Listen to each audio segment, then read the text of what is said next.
We are here at the Granite School District Art Exhibit Room, and these are some pieces of pottery that I have produced and are here on exhibit. Last spring, the district invited all of the junior high art teachers to exhibit a piece of art, and so I brought a number of my pieces of pottery and actually sold quite a few of them. And then as I came to pick up the rest of my pieces, the director, or the head of the district art show here in this building, came up to me and she said, "I love your art. Would you think about putting together an exhibit just as a one-person show?" So that was kind of my goal this summer, was to, this is the summer of 2007, to put together a bunch of pieces of art that kind of exhibit and show my art and my pottery, and just kind of get to show some of the things that I love. So this is what we're going to do, is just kind of go around and show the pieces that I put together just working this summer. So this is a set of plates that I have done, and they just kind of gradually get smaller, but they have a kind of a fun swirl pattern. That is one of my favorite things. I love to do this swirl in a lot of my pieces. Just because I think it's kind of elegant and kind of pretty. It's kind of fun to see the backs of them too, just to see the fact that when you trim these, they have like little feet on the bottom that kind of elevate them and give them a place to rest. But the biggest trick with plates is that lots of times they warp in drying or in the firing process. So I'm kind of happy that these turned out as well as they did.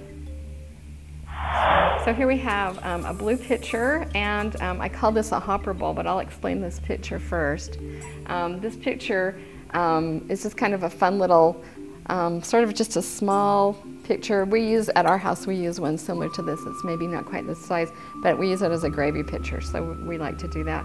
But I kind of like the handle on this one. I think that it kind of fits well, and it has a nice curve to it. So that's kind of one of my favorite parts about that particular piece. So that's that one. And then this is known as a hopper bowl. There is one of my favorite potters is a guy by the name of Robin Hopper, and he came up with this style of bowl. But you start out with a bowl that's a total up bowl that looks like a normal bowl that goes clear up in the air, and then you take a wooden, it's called a rib tool, and you pull the sides back down.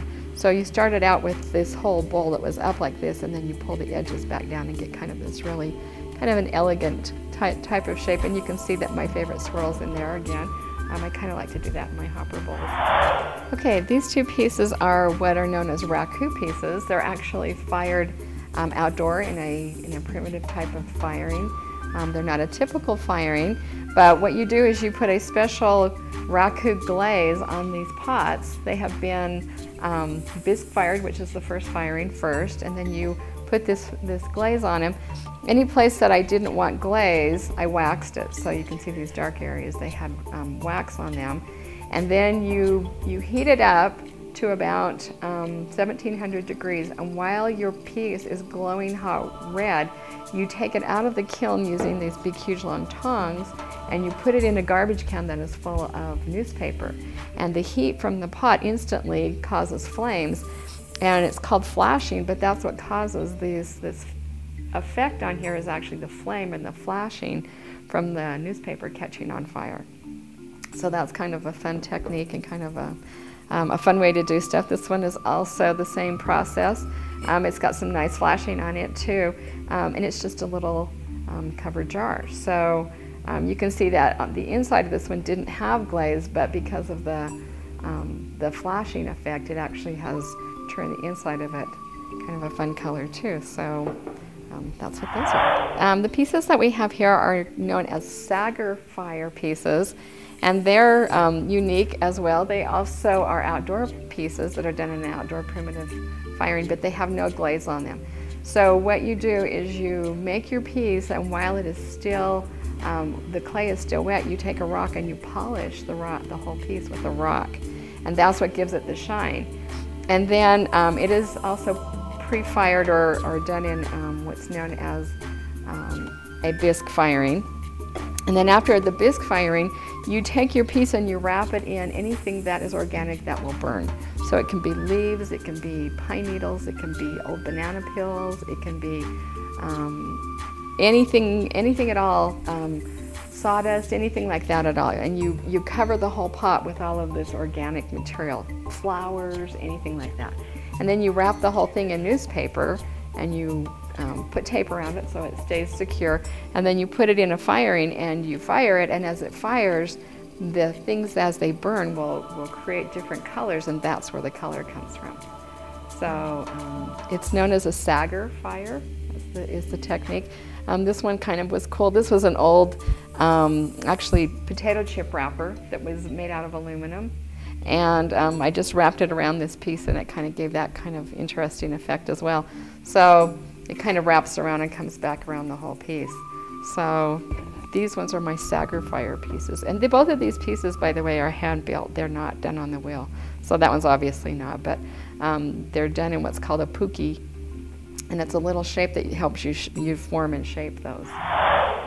This is yet another raku piece. This is a little different type of raku in that, once again, it's fired outdoors in a primitive kiln. When it is very, very hot, it's put also into a garbage can with newspaper, but the newspaper, well, first of all, as you're taking it out of the kiln, the change in temperature causes it to fracture. It gets all these cracks, and then as you put that piece in to the garbage can with the newspaper, the smoke from the newspaper makes all of the black cracks intensify so that they're easier to see. So you can see that the top of this one cracked a lot more intensely than the sides, because this one probably, because of the thinness, the cool air affected it more than it did down here. It didn't get quite as cool, so it didn't crack as much. So that's kind of a fun process as well. Okay, this is a rice bowl that I did that, actually I had a friend that taught me how to do this one. It's kind of fun. It has a little thumb grip, so as you're eating your rice, that you hold it like there and your thumb just fits right in there. And then it also has some little holes so that when you're done, your chopsticks can just rest on it right there. So that also has the tamaku and clear glaze on it. And then this is also just a larger serving bowl, or another rice bowl, or whatever you enjoy using that for, with that same combination of glazes. So here we have a couple of pieces that are known as horsehair bowls. These are bowls that when they are wet, in the wet form of the clay, you put different colors of terra sigillata. This is a white one, and then this one has green, and polish those once again. And then they are bisque fired and then fired in an outdoor primitive kiln. In this case, when you take these out of the kiln and they are glowing red hot, you take horsehair and you drizzle it over this piece. And the heat from the horsehair melts the horsehair right onto the pot, and you get these very fun effects. And then on the inside of this one, I don't know how well you can see the little speckles, but there are speckles that are caused from sugar. So you just take a little bit of sugar and just sprinkle it in there and get kind of those little dots, or that effect.